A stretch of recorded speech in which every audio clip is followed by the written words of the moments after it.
Hey, hi, what's up? Okay, so first off, this is going to be a little educational video, but it's going to be the best educational video that you've ever seen. Alright, so there's two things we're going to talk about. The first one is going to be the magnet that I created at my house. Ooh.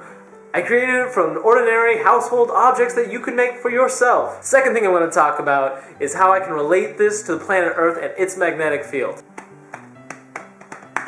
So let's get started. Let's go to that magnet that I told you I made. Okay, to make this homemade magnet, it's actually really easy. All you need is a piece of metal that is round, some wire, and some batteries with some tape to hold together. As a magnetizer, I'm using staples to test the magnetism. I'm using staples to test the magnetism of our little magnet that we're making here. So what I've done is you take this piece of metal right here and you take the wire and wrap it around it a bunch of times, making sure not to overlap any of the wires and making sure it's in a constant spiral motion. What I found very interesting about this experiment was that these wires are insulated, but this experiment still works.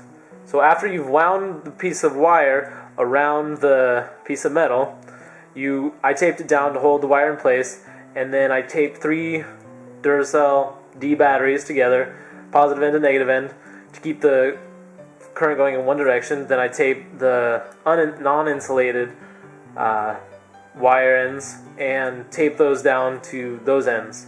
Now what's going to be happening is this electric current is going to go through the circuit. Since I taped it on both ends, it's going to create a circuit going through this entire thing, and electrons are going to spin in a circle around this piece of metal, come back to this side, and then go through again. So what that creates is a little, basically, magnet. So let's find out just how magnetic our little magnet is here. Not looking so hot. I mean, there's a little bit of magnetism going on. So as you can see right here, oh, some fell off. There is a little bit of magnetism. I think these batteries are almost dead, so that's probably part of it. And I also can tell that these batteries are getting hotter, which means that lots of the energy is being lost in thermal energy. Now, how can we relate this to our little blue planet? In our solar system, we have this little thing called the sun. Now, the sun gives off this thing called the solar wind. In the solar wind, there's many charged electrons flying throughout outer space. Typically, when these charged electrons come in contact with the Earth's magnetosphere, they're deflected off further in space. Funny thing is, I Google image searched the word magnetosphere and I got a picture of this guy. Yeah, anyways. Now on the top and bottom of the Earth's magnetosphere, there are spots where these charged electrons in the solar wind can penetrate through inside the magnetosphere of the Earth. And while they're inside the magnetosphere, they're going to be swirling around in these things called Van Allen belts.